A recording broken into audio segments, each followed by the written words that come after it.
It's gone. You rolling. Hey, what's going on today? It's Friday the 13th. You are on the BIZ with your main man, NormBeezy, the Lady Tiger. She's not with us today, but we do have an excellent show today. So just sit back and relax and listen. Unbelievable. The BIZ is straight facts. Yeah. Lady T, NormBeezy with the BIZ coming at you. Did you know? All right, thank you everyone for joining us on the BIZ, the Biz. Again, like I said, today is going to be fantastic, man. We have the extraordinary,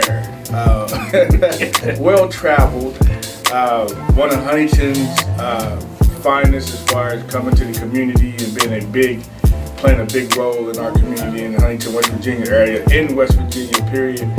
He's been a voice for Huntington. He's been a voice for the state of West Virginia for many, many years, and I'll let him get into tell you all about his travels and all the exciting things that he's done. He's worked at the Herald Dispatch. He's worked at U.S.A.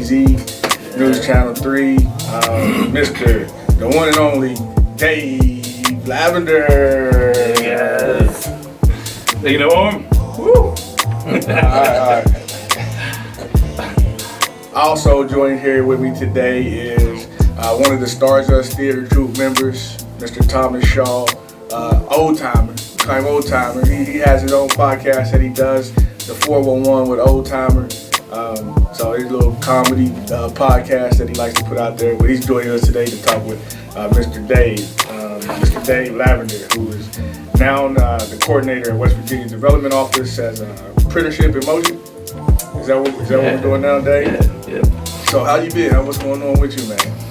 Oh man, Norm, tell me a lot of stuff going on, with COVID and all that, and so it's been pretty wild times, trying to. I think like everybody, it's been like a big shift in the sands, and everybody's trying to get their footing, and yes, and I think like all of us, just kind of taking it one day at a time and trying to do something good every day, And, I'm an old school Boy Scout in that regard, Is that do a good turn daily, And I find the more you do that, the less you have a chance to point a finger at somebody else. That's good. That's good stuff right there. My dad's a preacher, and he always said, if you point a finger at somebody and blame somebody, you got three coming back at you. Yeah. So it's like three. At least three. At least three. The thumb ain't coming back at you. At least three, though. But y'all just mentioning that people right now. Let me give a shout out to our sponsors as well. Our viewers that's tuning in to the BIZ, the Biz, busroute.com. You can find us on Spotify.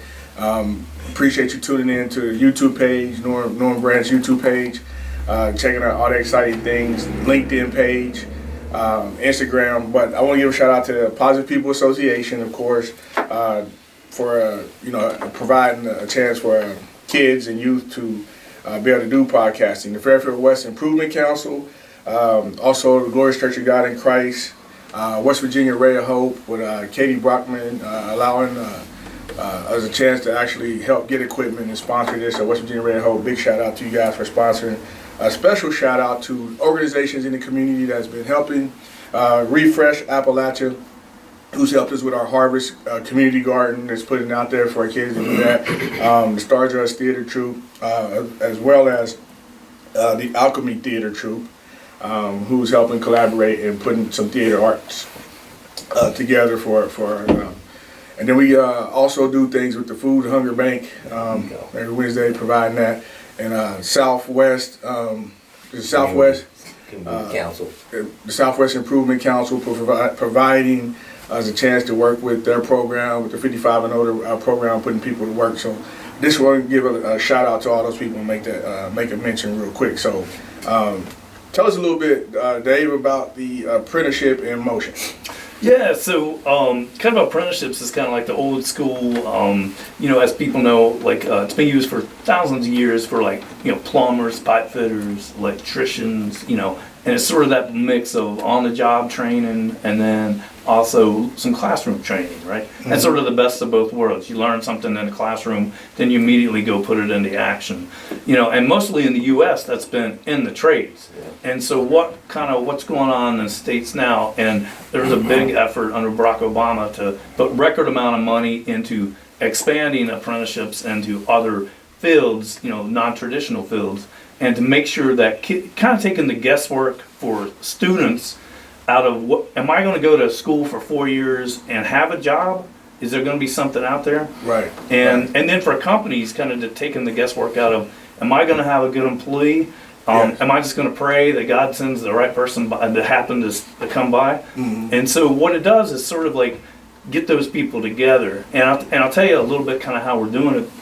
And it's been, I would say this, that it's kind of neat. It's the one thing that the Obama and the Trump administrations have agreed on, and the Biden administration as well, that's coming up, is apprenticeship and then expanding it. So it's kind of growing at record rates. And so I've only been on the job since January, but we're already working with, during COVID, you saw like the meat packing places where, we saw the supply chain sort of busted up, one of the really big meat packing places. So we had, local places that started putting, hiring more people and having meat counter apprentices. Right. Yeah, and then we see like some of the green energies growing, like Solar Holler, doing solar electric. They just put on a bunch of solar electricians, and we're helping fund them. And so it's kind of like, and a lot of computer, like IT fields. Yeah, we got tons of apprentices with IBM and cybersecurity and that kind of thing. And so kind of how it works, I'll tell you kind of how it works is like, we're working with Intova up in Parkersburg. And so they have kids who are in the classes up at Parkersburg, and they're running computer help labs up there. And they're kind of like for the university, but also for Intova. And they give them a part-time wage, and they're also getting their degree. Right. And then, so the company can kind of test them out to see if, hey, this is an employee that I want. They can stay on. I mean, you can get in and stay on if you work and be committed to what you're doing and learn. I guess you can kind of fit in with that company. Exactly. And then, so now how we're coming on board is like we're giving the company money to train the employees once they hire them on full-time. And so then they just keep learning in the company, and the company trains them the way they want to train them. And what's great in West Virginia is that the community colleges, they have a thing called Learn and Earn, so they're paying half of the students' wages that the company is paying. So if they're in their field, so Learn and Earn. Learn and earn, and it's great. And so West Virginia is also the second state outside of Tennessee that's doing free community college through a thing called West Virginia Invests. Oh, that's great. And I want everybody to know about that because it's brand new. And what it does is that if you have a kid that applies to a West Virginia community college, and they can apply for all the different grants and whatnot, and whatever's not covered, this West Virginia Invest has enough money to cover everything so somebody can go to school and not have debt. And then that way they can go to school, get a 2-year degree, and have a job already. They're already like in a field where they're working. And it really works. I did that when I was a journalist. I did 5 different internships when I was in college. And it worked out really well. You get, as a cub reporter, you find out all kinds of interesting things on the job that you can't just learn in the classroom. And I can tell you a quick side story of something I learned as a cub reporter about Friday the 13th. Today's Friday the 13th, and sometimes, maybe you shouldn't volunteer for everything. So I was working as a intern doing an apprenticeship at Lexington Herald Leader when I was at University of Kentucky. And there had been a tornado that just kind of popped down and just really tore up a trailer park south of Lexington. And so they said, hey, you want to drive down there and talk to some people? And I was like, yeah, that sounds great, man. Let me go down there and we'll talk to some folks to write a story. So while I'm down there, the editor of the paper called and he said, hey, on your way back, he said, I called and checked in with him, and he said, hey, on your way back, there was a double homicide and could you go and talk to the neighbor and, you know, see if anybody heard anything? And so it was this time of year, and it was Friday the 13th, and it was a beautiful day, but then, you know, then the sun started setting, and there was a wind started blowing up, and, you know, and like leaves are coming down everywhere, and it started raining. And so it's already Friday the 13th. It's already pretty creepy. And it was down near Harrodsburg, and there's a bunch of these like stone fences, and like, it's just kind of weird, man. I mean, it's like a odd little place anyway. So I found the directions to this road, and I'm not kidding. It was like Elm Street was the name of the street. And I said, this is before the scary movies came out, you know? I feel like I'm at like a parody of this is how a horror movie starts, right? So oh yeah, it's terrible. So I get up there, and I go up to the house, and I hear all this noise, all the jangling and stuff in the wind. And I go up there, and this person had collected wind chimes. They had about 10 wind chimes on this porch, and these wind chimes are just all like going off. And so there was police tape because the double homicide had just happened, maybe 2 days before. And so I don't know why I did this. As a cub reporter, do not do this at home. But I crossed the tape, and I opened up the door and took a look. And it was not pretty. It was like, I immediately shut the door, and as they say in the mob movies, they had sent the painters in, right? And they had painted up the house pretty good, really bad. So I closed the door, and it's completely dark now. And I was like, kind of lost my train of thought. Like, what am I even doing here? I was like, oh yeah, I got to talk to the neighbor. So I go across the street, talk to the neighbor, and at this point I'm really freaked out. And I talk to them, and they're like, well, we didn't hear anything during the multiple shotgun shootings. We didn't hear anything. We were getting a rainbow vacuum cleaner demonstration. And I'm like, what in the world? A rainbow vacuum cleaner demonstration? They were getting that's what they said. At the time, they were getting a vacuum cleaner demonstration. And they didn't hear anything. And I was like, well, that sounds like the craziest story I ever heard. So I was like, I'm getting the heck out of off of Elm Street, right, before things turn worse. That's as a cub reporter, do not try this at home. Yeah, do not volunteer for to do that. So with your apprenticeship program, how diverse is that program? Men, women. Yeah, it's a little bit of everything. You know, the trade. Here's the thing: like in West Virginia, you know, the trades have typically not had very many women. You know, and so one good thing is in West Virginia we have a program called West Virginia Women Work, and so that's one of the only ones in the country. And they're train women to get into the all of the trades, and so they teach them basics of carpentry, of plumbing, of pipe fitting, of electricity. And so, like when we were working with Solar Holler to put on these solar electricians at the IBEW in Huntington, you know, I called up the lady from West Virginia Women Works and said, "Hey, we got these jobs, and you know, these are starting out like $27 an hour jobs, and like that's how we change the game for people." And so you know, trying to make sure that's good money right there. That's what $27 an hour. Yeah, heck yeah. Yeah, that works all day, man. I won't need Trump after that. That's right. If I could do more than flip on a light switch, I would go for it, man. You know these are good gigs. I know that's right. Yeah, so that definitely, Norm, we're trying to like make sure that, and you know how I am with the community and stuff, trying to make sure everybody gets a good look at these good opportunities. Right. And that's the thing about apprenticeship. They typically start out about $70,000 is what salaries are for apprenticeships. How old you gotta be to get in this program? Well,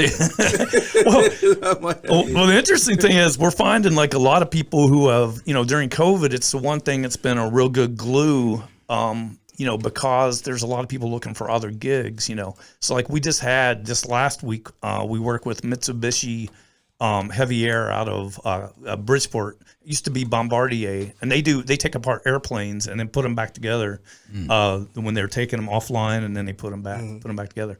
And those are incredibly well-paying jobs, you know. So we're trying to have that conduit of, like, you know, we have some aerospace and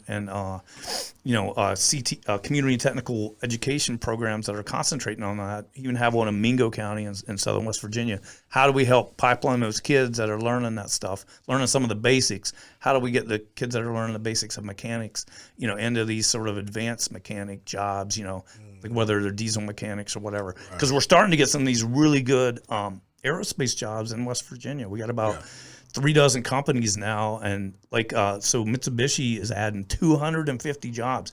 They hired back about 50 or 60 of our apprentices, and then they're adding, you know, more to the pile. So what county are they located in? So they're up just south of Morgantown. So they're Bridgeport and sort of Fairmont, Clarksburg. It's kind of all kind of now growing together because there's so much up there. You know, they got a lot of good jobs up that way.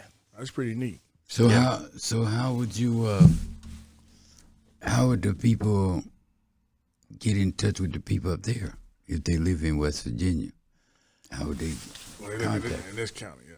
Oh yeah, from here, yeah. I mean, well, so they have. I mean, definitely people can get a hold of me, and you know, I can let people know about, you know, jobs that are happening. Right. And I've been doing a lot of that. So like people, especially as people have been, because of COVID, they maybe got laid off and they want to try something else.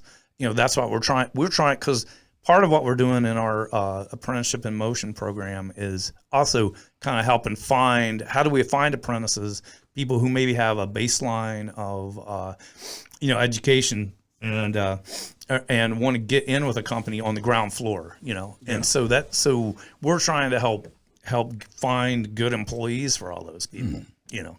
And and because they will train you. That's kind of the great thing about apprenticeship is that they don't expect you to come onto the job knowing how to take apart an airplane, because nobody knows how to do that. Except, not something you got in your backyard, you know. But if you baby genius, you know, but maybe if you tinkered around with your car or whatever, you know, growing up, you know, as a teenager, you know, maybe it's something you can get into. You know? Oh man. So so definitely trying to figure out, you know, and I think that's as we kind of really get balling with this thing, that's the thing that we got to do. And I know Killer Mike did a really cool episode about this on his TV show about, you know, how do we introduce these really high paying jobs to kids, you know, kids in the neighborhood, you know. Hey, this is a possibility, because you don't just none of us grow up thinking hey, I could put on solar panels. That sounds like something, you know, as when we were growing up, it sounds like, you know, might as well, you know, put on solar panels on the moon or something. It's not like far off. You know, somebody does that in California. Very true. But we actually have a lot of those kind of jobs, especially, you know, as we're going to see the Biden administration come on, and which it's already growing now. It's growing by leaps and bounds. Those kind of really good high paying green kind of jobs are happening here. So, now go ahead. You ask a question. So when is training supposed to start, and what year or what month? Oh, supposed to start. Oh yeah, so they're kind of training for the aerospace stuff. They're training all the time. They're bringing on new people and training. They kind of a lot of those companies are just, you know, bringing on. We have a bunch of different companies in West Virginia that are now kind of hiring. That now they're doing their apprenticeship program right now. Yeah. So I guess the question is the application process. What process do you go through to get started? If we, you know. Yeah, so probably the best thing is, so I work with, we're in the State Development Office, and so we help to do with funding and help the companies pay for training everybody. Right. But I work with the United States Department of Labor. They have 4 apprenticeship reps in West Virginia, and so there's a website just called apprenticeship.gov, and if you click onto Huntington, and you can put in plumber, and it'll come up with all of the plumbing apprenticeships, or you just click in Huntington, and it'll list about, you know, probably 30 different apprenticeships that are available right now, and it'll say whether it's registered or not. Typically, the registered apprenticeships take a little longer, whereas they have industry recognized ones that are maybe not, be more almost like an internship, so somebody can try it out without it. Maybe, if you're going to be an electrician, it might be a 3-year commitment or something, you know what I mean? Because we have some 1-year ones that are, that are also really good, but they're less of a commitment. Okay. Yeah. Okay. Yeah. And I'll tell you one that we kind of created out of kind of thin air is Bridge Valley in Montgomery. They have a new brew technology degree. And so I met the guy that's doing that, Michael Parsons. And a lot of people try to get into the brewing business. Right? And make some beer. Yeah. Brew up some brew. Right. And so in 2010, there was less than 5 breweries in West Virginia. Wow. There's now, and this is not counting distilleries or wineries, there's 28. And last year they had collectively a $289 million impact in West Virginia. So almost a $300 million industry in West Virginia. No training in state to train up workers to get into this field, right? So we've created a brewer's apprenticeship and Bridge Valley, and so we got 2 people that's going to be going down to Greenbrier Valley Brewing Company. We got a guy that's going to be a truck driver down there who has a CDL. Yeah. And then we got a girl from Samantha Fox from Huntington. She's going to go down and do the brewer's apprenticeship. Yeah. And like I said, that Learn and Earn's going to pay for half of her salary. And the state, we're going to pay for them reimbursed to train her. Yeah. And so then the company is able to train somebody in the job that they are learning at school. And so it's really a beautiful thing. I said it's like peanut butter and jelly. We're getting it together, with the apprenticeship. That's good stuff. I want to get. Yeah. And that's what that's the Dave in a nutshell, the apprenticeship in motion, right, in West Virginia. Like you said, you studied journalism at the University of Kentucky. Yeah. And came down here. What brought you to Huntington? And then I know you've been around the area for a while, like I said before in the beginning, that you've done a lot in the community, writing stories. I know you not just one-sided. I know you know a lot of people. You network with both sides of, and I say both sides because I hate to say sides. It shouldn't be sides, but you with multiple people. You work with the white community. You work with the black community. You work with entertainers, and when you started writing the entertainer, what was the name of the column? Our weekend section. The weekend section and stuff, and doing that, man. How excited? Tell me a little bit about that. So I was from here, from Franklin Furnace, in Ohio, and but always came to Huntington for shows, right? You always come to Huntington for concerts, and then when I moved away to go to college, UK, then we ended up being in Chillicothe, Ohio for a while. I played in a biker blues band up there and traveled and stuff, and then we lived outside Nashville in Clarksville, Tennessee. Yeah. And so I've always been around the music industry. My dad and sisters and my uncle, who's passed away now, he and my dad, they were in a band their whole lives together, playing gospel music and stuff. And so I've always been around music. I've always been able to play music. So I've always kind of. What kind of instrument did you pick up? I can play bass and guitar and mandolin. Some hand drums, I'm no Eddie Dawson, but I'm no Blue, but yes, with Blue, I miss Blue playing with us. We'll play with our band, my band here in town and stuff. I play down at the Black Sheep every once in a while and everything. So, you know what I'm saying. But we used to play first Thursday every month, and but when I came back from Clarksville, I wanted to come back home. We had a baby, and then also we went through a tornado.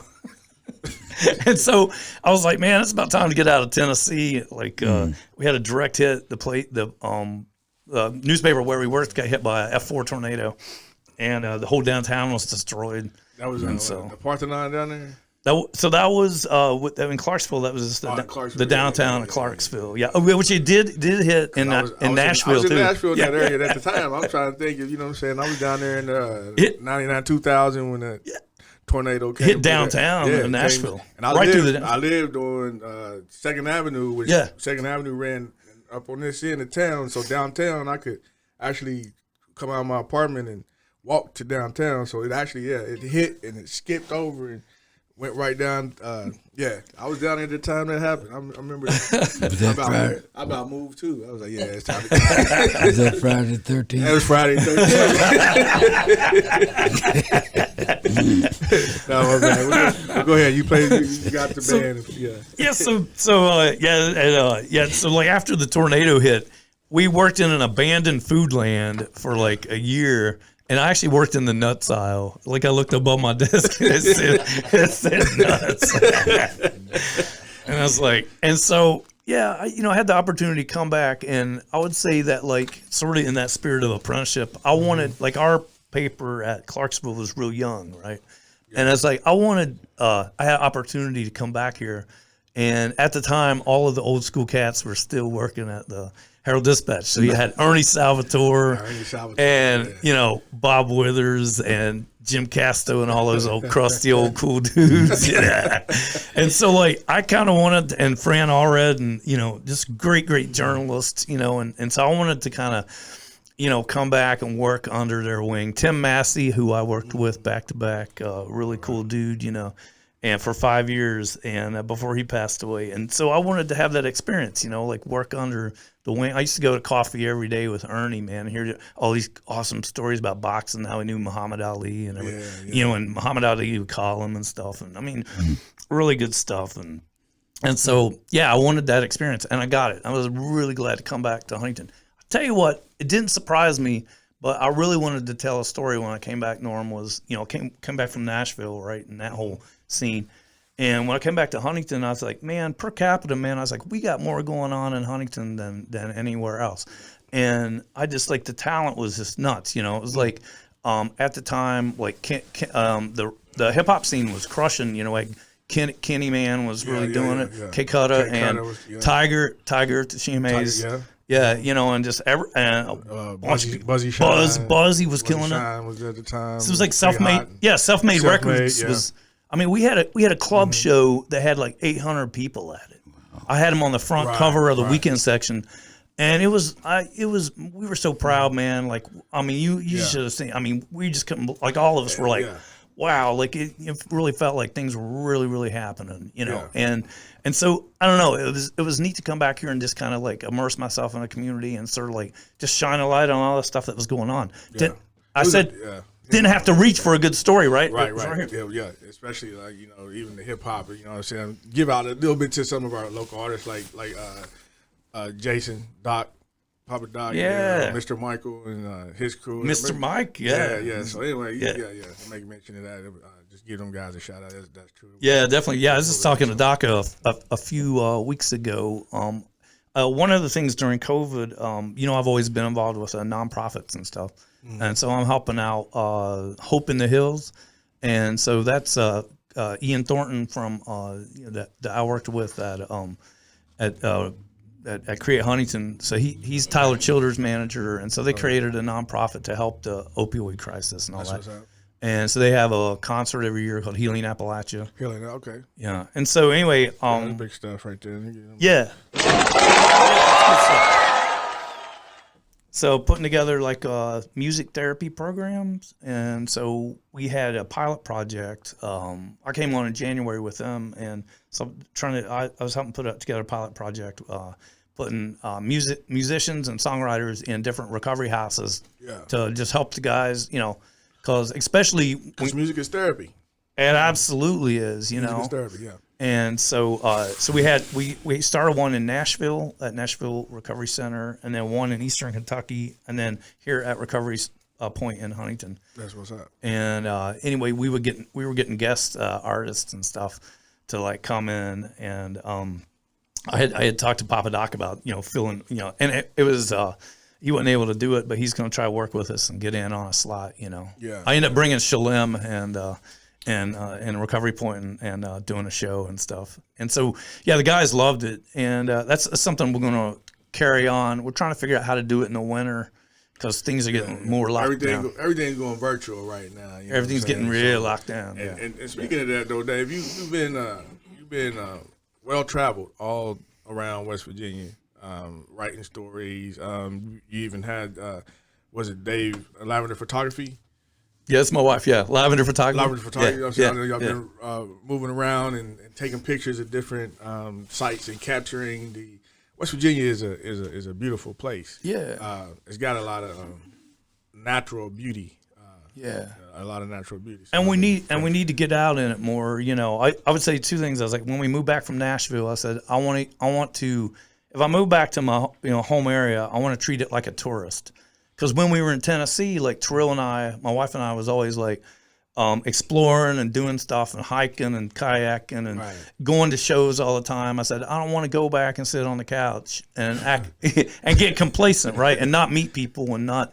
I said I want to be out there and just really experience it. And I think, yeah, the whole tri-state area is just incredible. And I think especially we see this in COVID too, is that we all need to get out and be a part of nature and God's natural world, right? And I think it really helps us. You know, studies have shown, they call it nature therapy, you know, just walk and be among the elders, the trees, you know.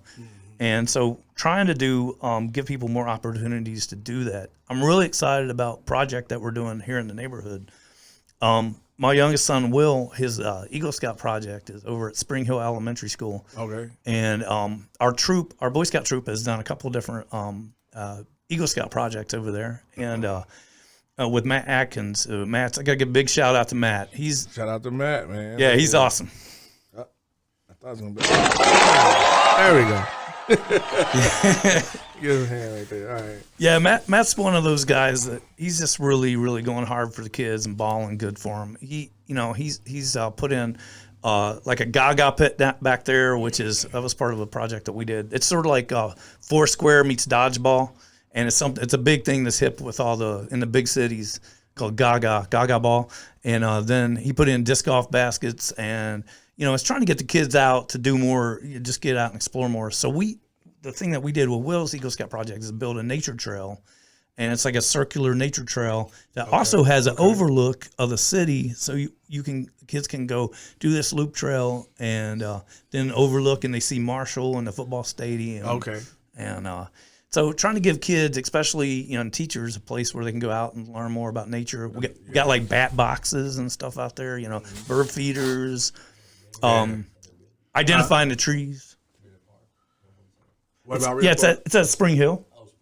Yeah, it's between the cemetery and the school. There's a nice little patch of woods, and so we've identified a bunch of the trees and poison ivy. That's always a good. Yeah, it's a good thing to know what not to touch. Yeah. Leaves the three, let them be. I was in the Boy Scouts. We had a troop here at the J.W. Scott Community Center. Nice, yeah. Troop 3. Oh, cool, man. Troop 3 here, you know what I'm saying? Sometimes we talk about bringing that back because a lot of times we went we would go to Greenbow Lake, Arrowhead, and Barbersville. We did a 15-mile hike one time. Then we did a 31-mile hike. And on the 31-mile hike, they said, well, I'll tell you what, if y'all just go, first half, and if y'all get tired, we'll come get you. So we went 15 miles, and we was an all-black troop. So we had beans, like dry beans and stuff. Like we ain't use it. I'm like, what's this to eat? Like, you know what I'm saying? Like, we want something to eat. Like, you got to add water to all this. You know what I'm saying? We go 15 miles. We all like, man, I ain't moving. They got to come pick us up. About 3 hours went by. We realized wasn't nobody coming to get us. Oh man, I guess we gonna have to keep on moving, right? But yeah, Boy Scouts and nature walks and trails. But it was like a lot of the stories that a lot of us would tell, a lot of my friends that was in it with us from this community would say, man, we had some of the best time going out canoeing on the lake, swimming in lakes, fishing in ponds and lakes, building campfires, tying knots, being part of jamborees, doing stuff where we just normally wouldn't be doing, obviously, you know what I'm saying? But having that opportunity, it was a great experience for, you know what I'm saying, staying in tents. By the end of the night, everybody be in one tent. You hear that sound, man? What was that? What y'all in here doing, man? Everybody in the same tent by the end of the night. But that's good stuff right there, man. Yeah, I was just talking to Dubug, Leon White about it. You know, because he had that Cub Scout troop for a long time over at the school, and I was like, man, we need to get something like that back. Because I was talking to Matt about it, and he said kids are just eating it up, you know, like loving the trail. And I was like, yeah, it'd be nice to get, you know, start back up a program over there to help the kids, discover more about nature and just about the world around them like that. Yeah. I always figured there's like some good survival skills, you know. Yeah. So, yeah. I never could start a fire. Yeah. Without a lighter or a match. Rub the sticks together like, man, forget that. No, it's good. But we're gonna jump in. You in your journalism thing, and I know you wanted to talk about it a little bit because you covered politics. Yeah. You covered elections. I'm gonna say you covered politics. I don't want to say that, but you covered elections. Yeah, I covered politics too for a while. Okay. And we just had an election, and we're still having this election because I guess it ain't over till it's over, right? November 3rd, everybody went to vote, and then we got 2 states left now. Yeah, North Carolina and Georgia. As Georgia has to recount Arizona committed 11 electoral votes yesterday. to Joe Biden, Yeah. to President-elect Joe Biden. Yes. President Joe Biden. So how is that covering, and not just like local elections?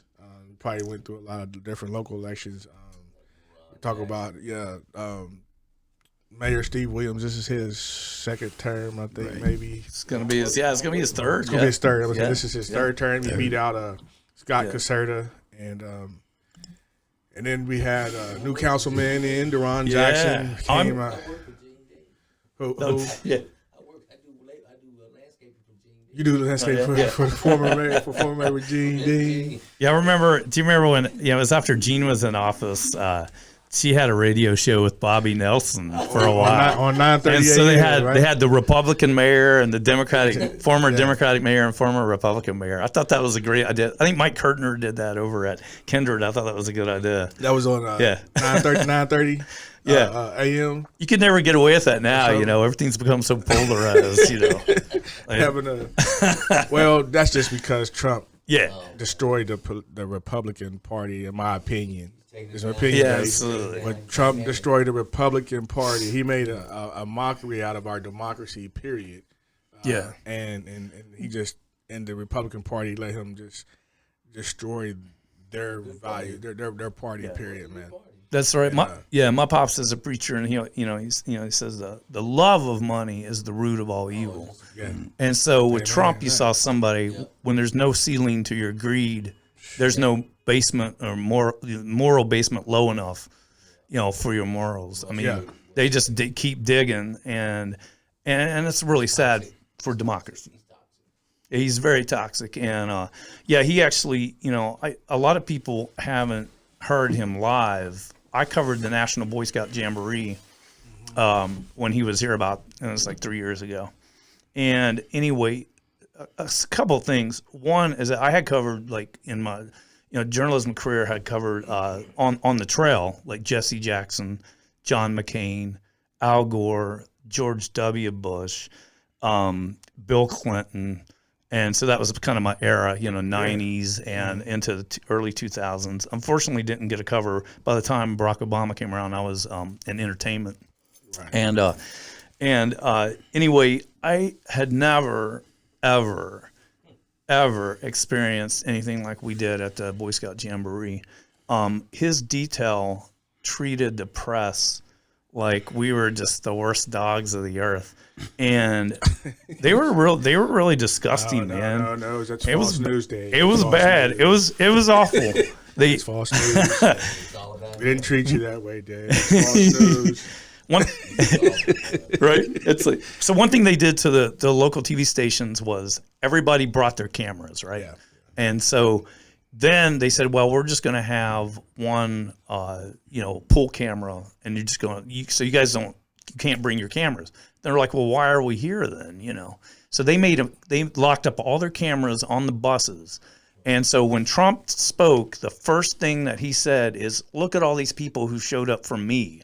And these guys, these are Boy Scouts. They're at the Jamboree. They're already there. They have people that come from 53 countries at the National Jamboree, 53 different countries.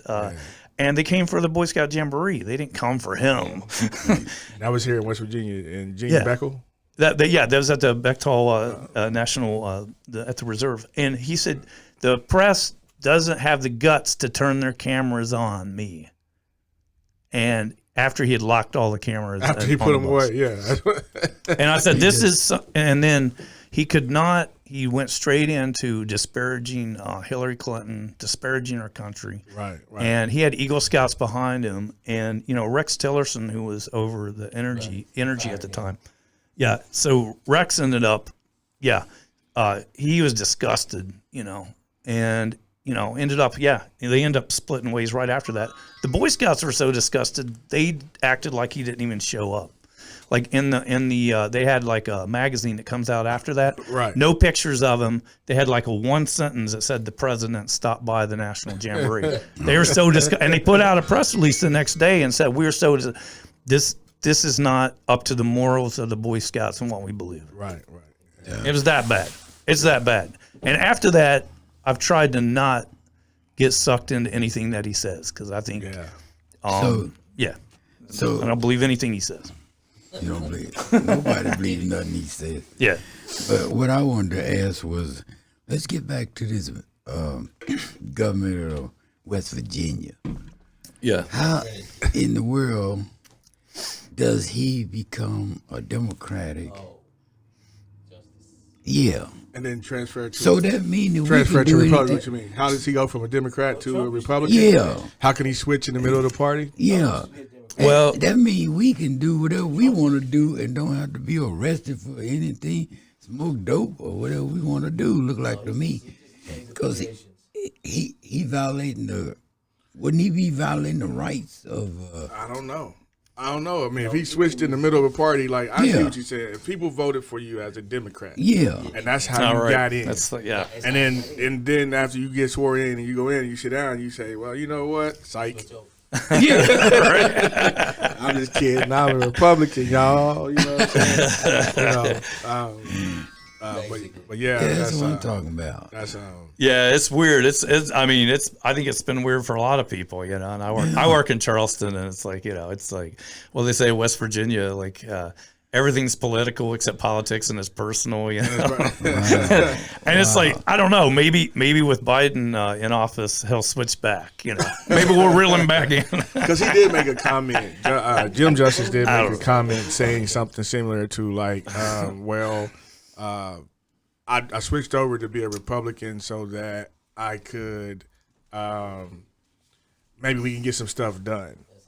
Maybe and that's what his excuse was for him to switch over, which I don't really know if that's true or not. But hey, because I was thinking this second term he gonna run as a Republican.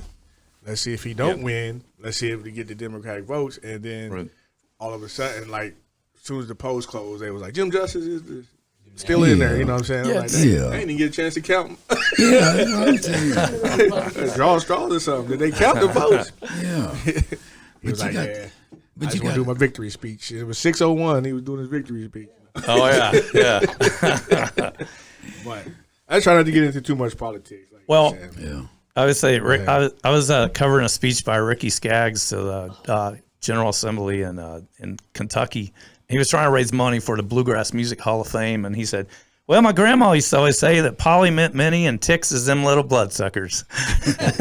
Politics. Polly meant many and ticks is the little bloodsuckers. And everybody had a good laugh. And unfortunately, we didn't get any money for the museum when he said that. But it is a shame that it's gotten so dirty. I hope that, somebody like Biden and Kamala Harris, that they bring back a breath of fresh air and class and reaching out and putting together a quilt of community, And that was like, I was looking back at like, some like previous campaign slogans, and one of them that was, of course, it was like back in '68 when the country was really burning, Right. And it's like, Yeah, it's like create, it's like, feel like that we're kind of making the inroads to choose community over chaos, right? Right. They want to trump like kind of just, revels and creating chaos and Yeah. getting everybody fighting amongst each other, crabs in a bucket, right? And so we're better than that, as a country. And my mantra has just been, because I can really spout off at the mouth and get really ticked off about this stuff. Get filled with righteous anger, right? You get mad about what he's created, the divisions that he's created. Yeah.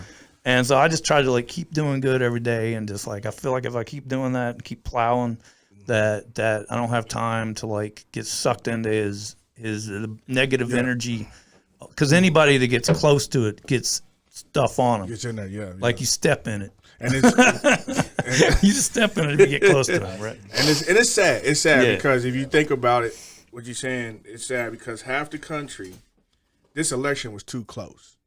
In the first place. Yeah. So that means you have whatever the 49, 69 million, whatever, half of the people was running around with the Trump flags and the signs and other stuff, and they were, you know what I'm saying? So that, talking about the division of the country. We're talking about how divisive it is and how it's really sad that half our country, it was like you choose build better, what Biden and Kamala was saying. Yeah. Or do you choose make America great again? And speaking of that slogan, because you're talking about slogans, this is a question that's been floating around. What do you mean by make America great again? Yeah. Somebody's asking, at one point in time in our right years of being a country, was America ever at its greatest height? Someone was saying, where were we ever great? In what time period? Right. Was this before Reconstruction, which was it slavery when it was great? Right. Slavery. Right.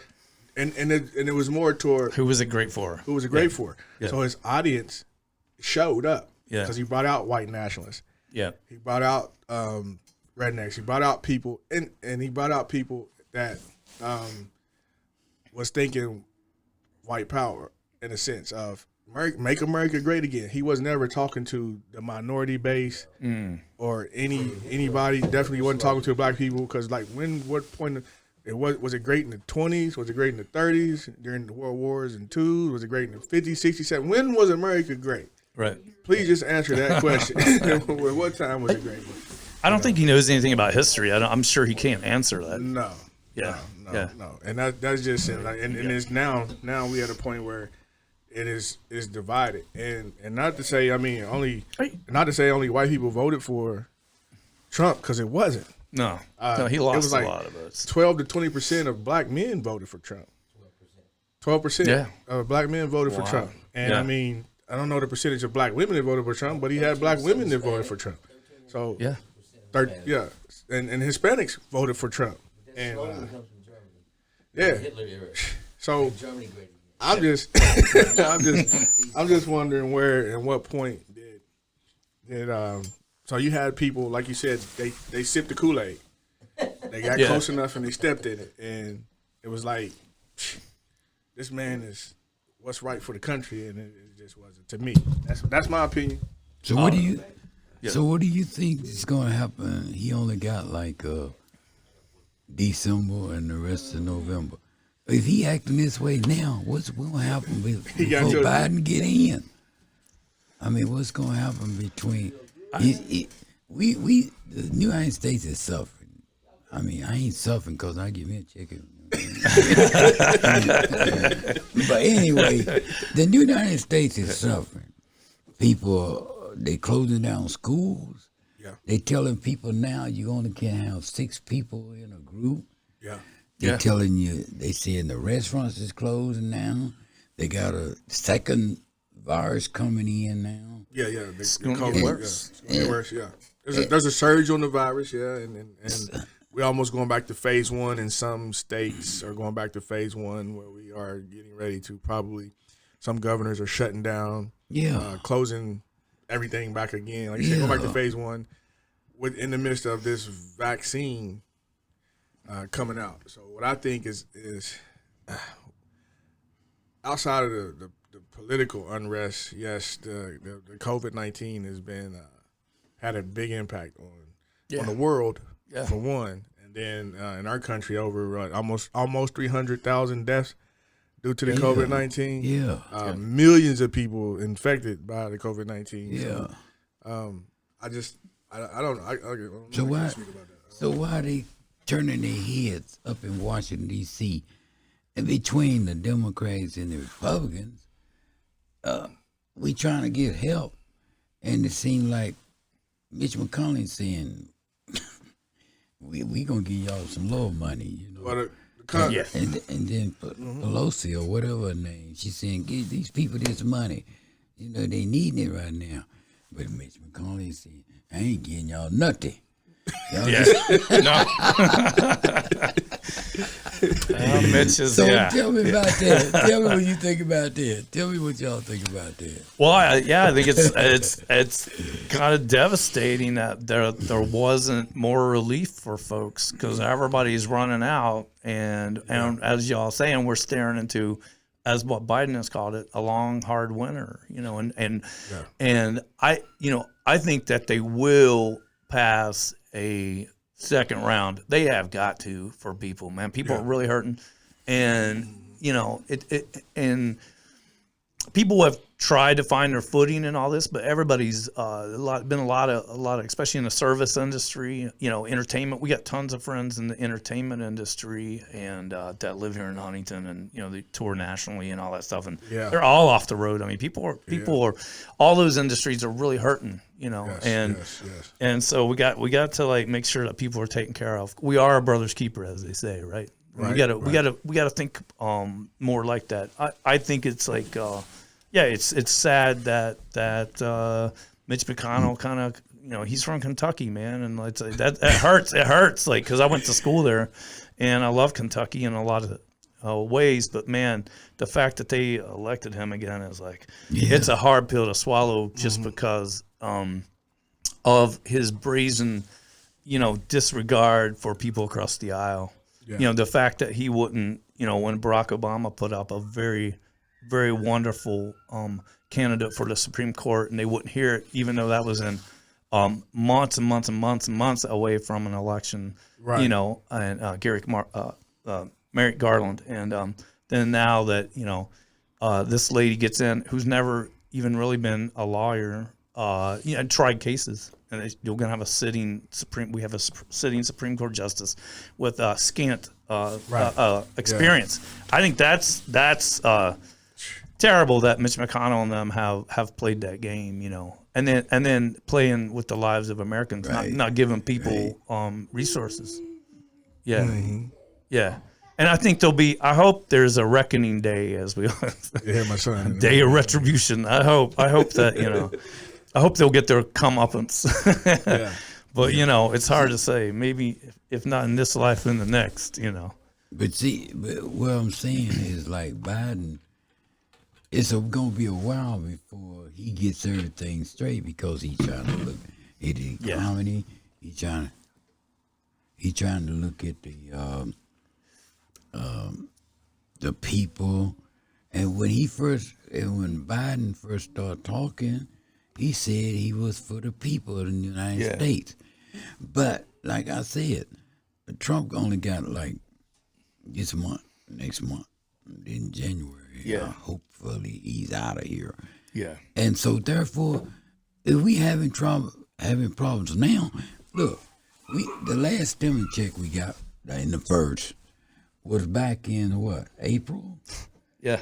And here it is, November. Almost April again, right? April. It's April again, right? I know I was spending that.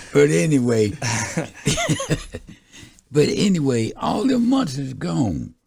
Yeah. And they still ain't come up with nothing. Yeah, I mean, they went through a lot of what's going on? Well, I would say this. I have great hope in Biden because, when he and Barack got in office, the first time, when Bush, they had the stock market crash, right?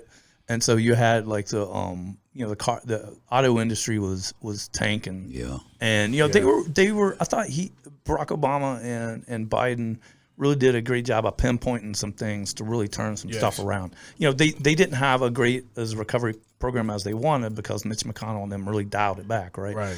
And it could have been better. And we could have had then, you know, one thing that Barack Obama was talking about, which I think is ingenious, and we're going to have to do it, is, you know, like almost like a huge infrastructure project where we get a lot more of the bridges and roads and all that stuff taken care of, right? Stuff that's really, really on those lists of things, you know, not sexy things, but we got to do. We need to take care of it. Yeah. And we could, and he really had like a huge recovery program that would have been great. But they were able to really like pinpoint some good problems, I think, and take care of them. Like the auto industry, they really end up saving the auto industry, and Biden was a big part of that. So I think he's going to be. He's wise. He's been around the block a few times, and I think he's going to get in there, get under the hood, pop it up, and like really able to. But you're right. Tune it up and get it back together. Yeah. Because we definitely got a lot of get under the hood, and you're like, oh man, there's a lot of problems. I mean, who knows? Like between now and then, well, you know, who knows what Trump's going to do. Well, we sit here. I know I'm going to keep on going there a little bit, but I got to get ready to wrap it up a little bit on this episode of the BIZ. Talking to the extraordinary Dave Lavender, man, a multi-talented journalist, but multi-talented person, all in all. Great guy, man. Thanks for coming to the show. Thanks, Norm. Thanks, Thomas, for joining me and Thomas here on the show at the BIZ. And I hope you come back.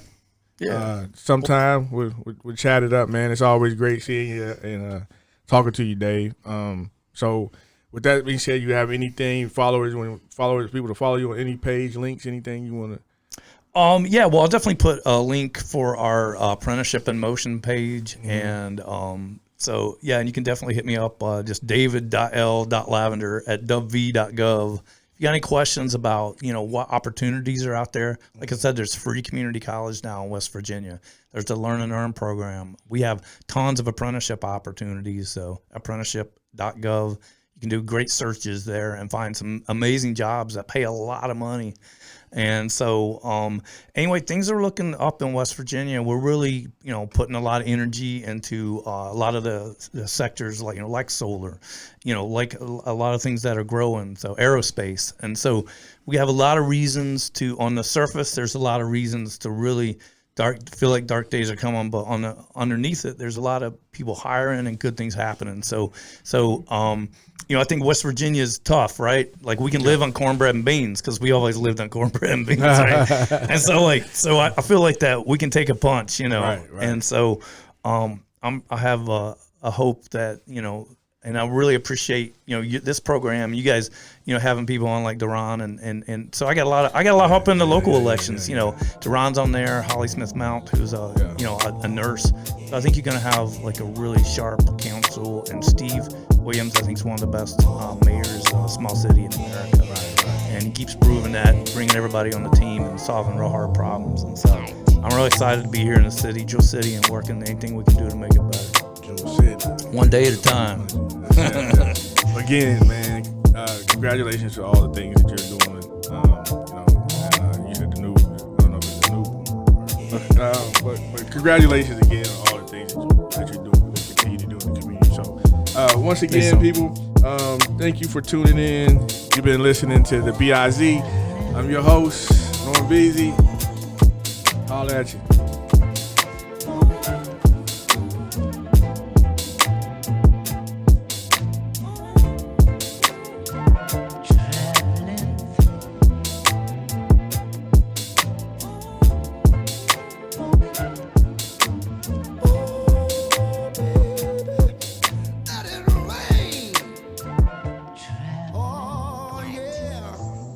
Let it rain.